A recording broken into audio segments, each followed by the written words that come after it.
Nevertheless, within 3 months, it had joined the Navy in the Battle of the Coral Sea.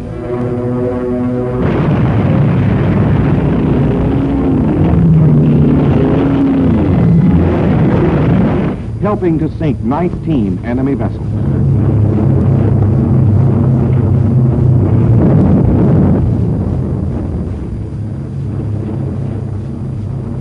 Some months later, a B-24 on reconnaissance located a column of Japanese warships moving through the Bismarck Sea toward New Guinea.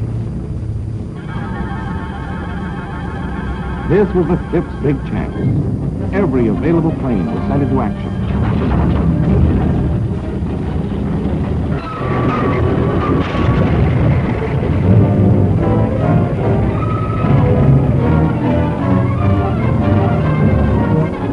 For 3 days, 162 American and Australian planes bombed and strafed the Jap fleet. Many of our flyers came in at mast-high altitude to skip-bomb the enemy.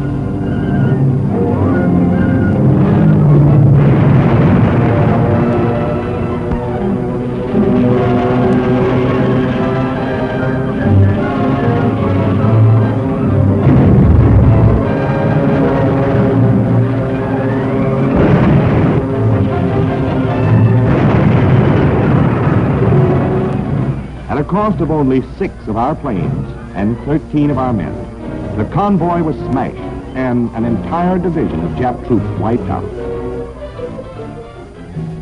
This marked the limit of Japanese expansion. The 5th proceeded to take the offensive against the enemy's formidable system of interlocking bases. Japanese pressure had been concentrated on Port Moresby. We countered swiftly. Our Troop Carrier Command flew 15,000 men across the Owen Stanley Range in one air movement.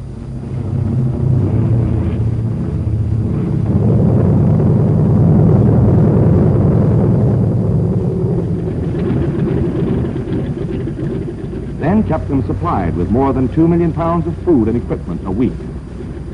Guns were moved in, and the wounded evacuated on the return trips.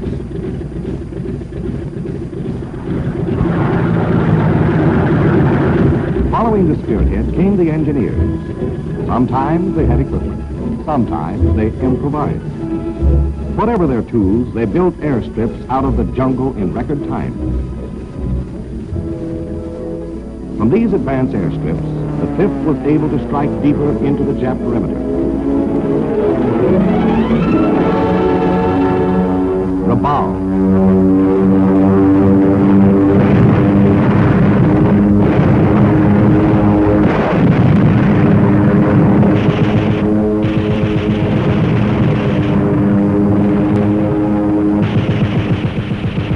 WWII.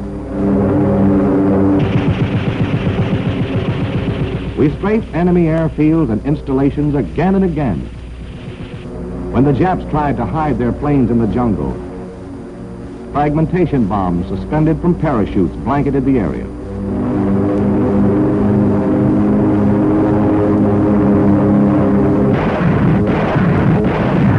The 5th has destroyed over 1,500 enemy planes, 400 of them at WWII alone.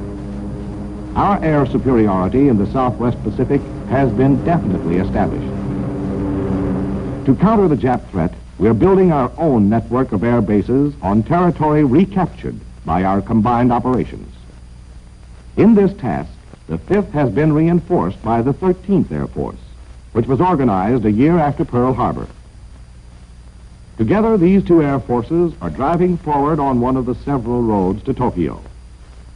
The 13th was activated with units from the 7th Air Force.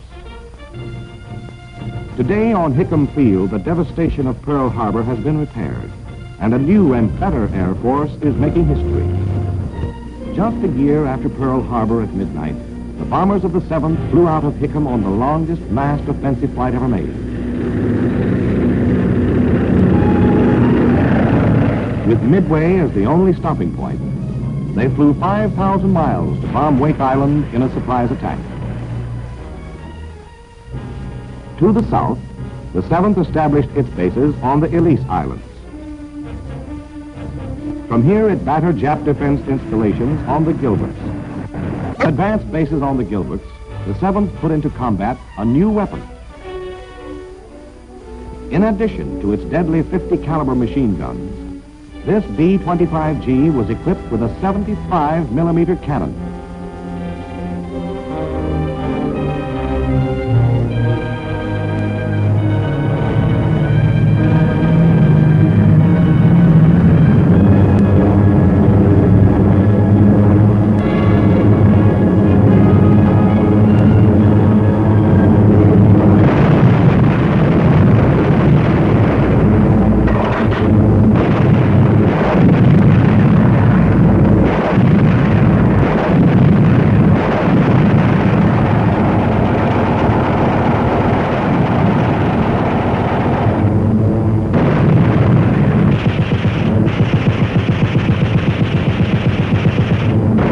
Saturated by the firepower of the 7th and of the Navy, another impregnable stronghold was taken by our armed forces. The 7th is opening up another approach to Tokyo. While the 7th was being built, the Japanese threatened in the north. In a surprise assault, they seized and fortified Kiska. We rushed planes to the 11th Air Force in the Aleutians. Finally, the Japs were squeezed out. From here, we have bombed Paramushiro, Japan's northernmost naval base. The 11th represents a third road to Tokyo. Many of the planes that were rushed to the Aleutians came from Panama, where our 6th Air Force has defended the Canal Zone. The 6th has patrolled the Caribbean for submarines and guarded the sea routes to Africa and Europe.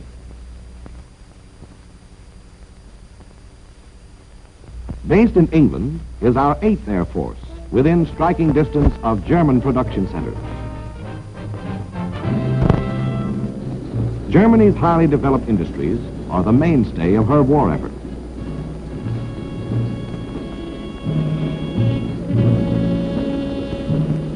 Our strategic bombing has been aimed at the heart of these industries, executing the United Nations strategy of weakening Germany for the invasion.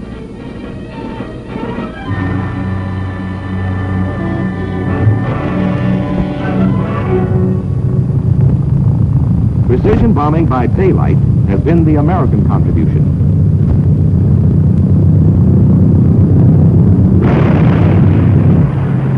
Night attacks on whole industrial areas has been the job of Britain's RAF.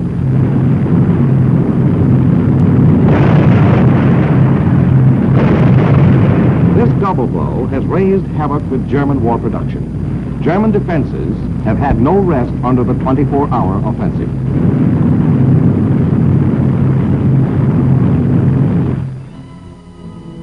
Wrecked cities present an additional problem.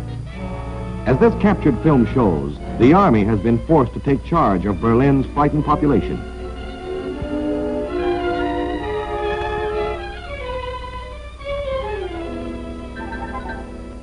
Manpower and resources have been diverted to necessary repairs.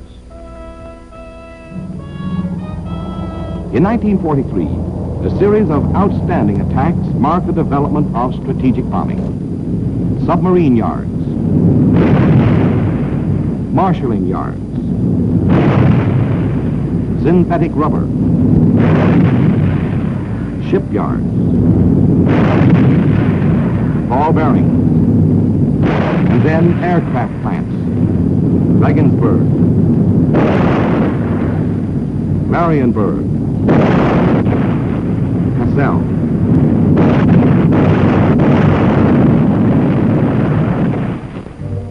Today, the huge missions over Europe must be carefully and elaborately planned.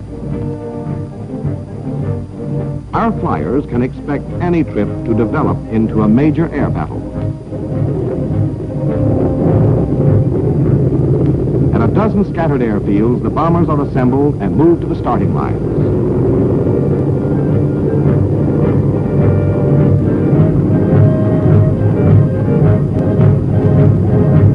Takeoff time.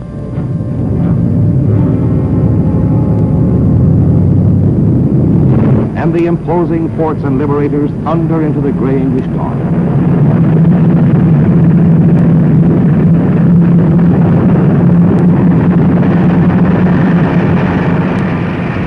They take off on split-second schedule, but war in the air is so swift that a few moments' error may mean a missed rendezvous.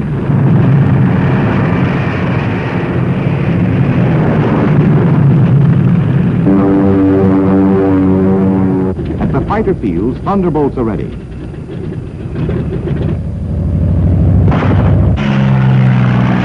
They set out to meet the bombers, followed by twin-engine lightning. The two groups make rendezvous over the English Channel, and with the fighters patrolling the skies around the bomber formation, the Air Armada moves into enemy territory.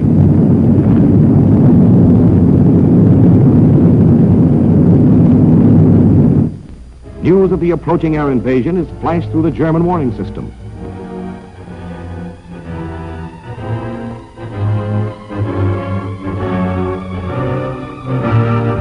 Coastal anti-aircraft batteries fill the skies with high explosives.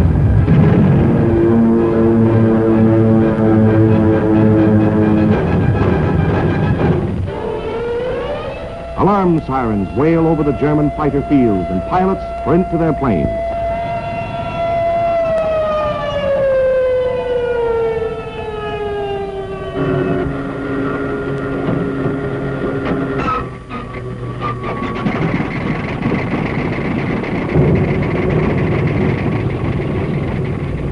In a few minutes, deadly Focke-Wulfs and Me-109s are on their way to challenge our men and planes.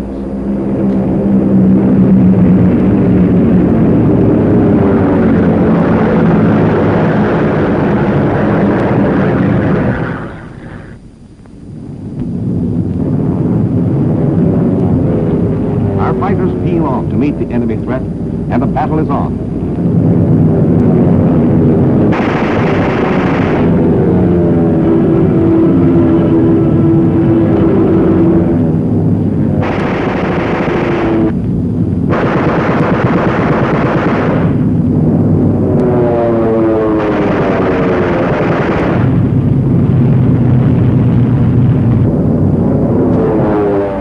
The enemy interceptors are blasted out of the battle zone. Despite opposition, the bombers push on deeper into enemy territory, their progress mapped by vapor trails. In formation, the bombers can lay down a deadly pattern of protective fire.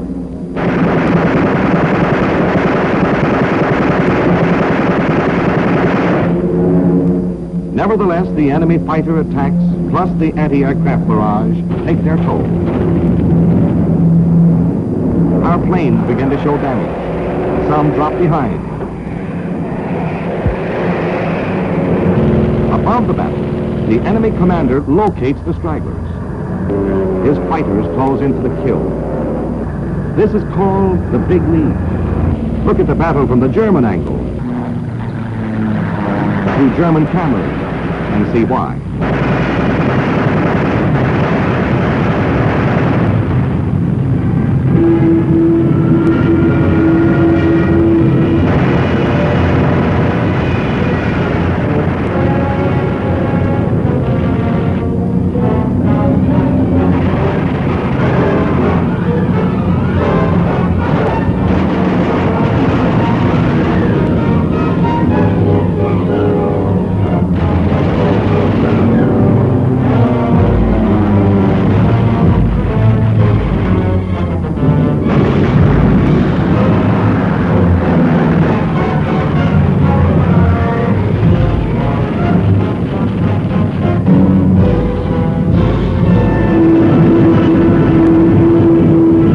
The main body of our formation closes in on the target. The enemy has never succeeded in making an American mission turn back before completing its task.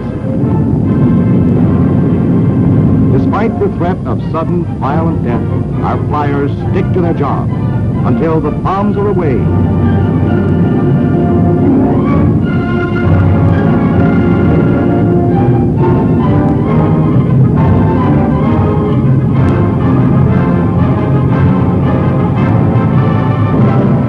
until the target is destroyed.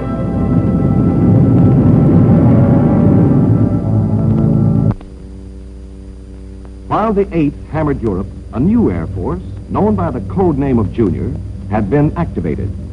Its purpose, strength and destination, all secret. The secret came out in Africa. Junior was the 12th, an Air Force created to take part in the African invasion. Most of its operations were tactical. A tactical Air Force operates in the battle zone, smashing the enemy wherever he is vulnerable. It works with the ground troops, employing low-flying medium bombers and hard-hitting fighter planes. It fights to establish air superiority. In Tunisia, in 2 days, the 12th wrecked 112 Nazi planes in the air and on the ground. The desperate Nazis tried to fly in reinforcements to stem the advance of our ground troops. The 12th spotted the transports.